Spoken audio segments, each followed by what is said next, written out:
Hi guys! Welcome to our vlog. So, good day sa inyong lahat. Ang topic natin ngayon guys is about sa termination dito sa bansang Hong Kong. Ang lagi kong naririnig guys is sinasabi nila na uso daw ang termination dito sa bansang Hong Kong. Para sa akin kasi hindi ko siya matawag na uso kasi policy kasi ng bansang Hong Kong ang termination. Nasa batas kasi nila yung termination sa mga kasambahay nila. So, hindi yan uso para sa akin. Kasi guys, kaya nila siguro sinabatas yung termination para kung sakali na ayaw nila yung ginagawa ng kasambahay nila, pwede nilang palitan, pwede nilang kuhanan ng ticket pabalik ng Pilipinas. At saka ganun din sa kasambahay. May karapatan din ang kasambahay mag-terminate ng kanyang amo. Kung ayaw na niya doon sa amo niya, pwede din niyang palitan. Ganun yun guys.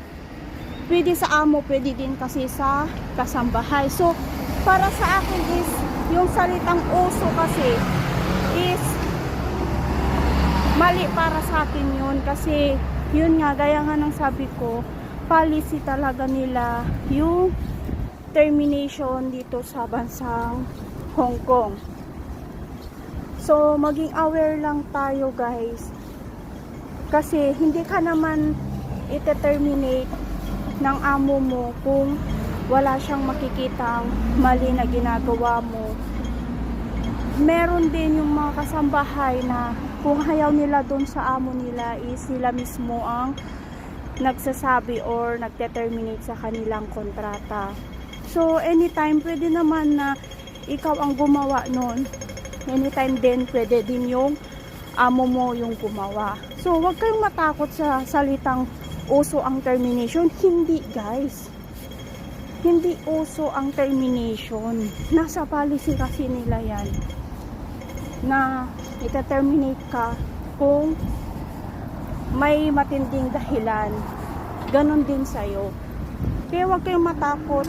Mag-apply lang kayo dito sa bansang Hong Kong kasi wala namang masama eh. Kasi yung iba kasi guys, natatakot sila kasi about sa termination. Guys, hindi ka naman ita-terminate kung walang dahilan. Hindi ka din magta-terminate sa amo mo kung wala ding dahilan, di ba? Ganon lang yun. Kaya huwag kayong matakot, mag-apply pa rin kayo dito. Ang isipin nyo, yung makakapagtrabaho kayo ng mabuti. Isipin nyo yung magagampanan nyo kung ano man yung trabaho na ibibigay sa'yo. Kaya huwag kayong matakot sa about sa termination. Huwag kayong mangamba. Parang karamihan kasi sa atin guys is yun yung kinakatakot ng karamihan na mag-apply dito sa bansang Hong Kong kasi about sa termination. Yun yung nakikita ko eh, na ayaw nilang mag-apply or kaya 50-50 silang nag-a-apply dito sa Hong Kong kasi nga about sa termination, baka mamaya mata-terminate ako, yung gano'n. Hindi guys, kung may karapatan yung amo nyo na mag-terminate sa inyo, may karapatan din kayong mag-terminate sa amo nyo. Yun nga yung maganda eh, di ba? Kasi pag hindi na maganda yung ugali ng amo mo, automatic pwede kang mag-terminate sa kontrata nyo. Pwede mong baguhin yung kontrata nyo na ayaw mo na mag-terminate ka na lang sa kontrata nyo. Yun nga yung maganda kasi kung hindi ka na pinapakain, nahihirapan ka na sa ugali nila, sinasaktan ka. Yun nga yung maganda. Kaya huwag kayong matakot sa salitang termination guys kasi para sa akin napaka useful yung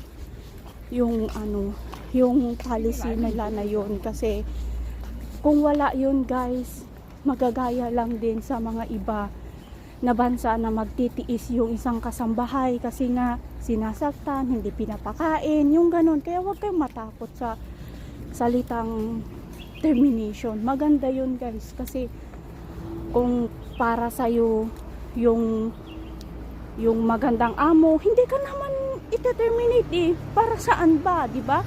Walang dahilan. Kaya huwag kayong matakot. Mag-apply kayo dito sa bansang Hong Kong kasi napakagandang mag-work dito. Basta isa puso mo lang yung pag-work mo. Safety ka talaga dito. Huwag kang matakot. Yun lang guys. Thank you for watching again. Have a nice day. Thank you. Bye!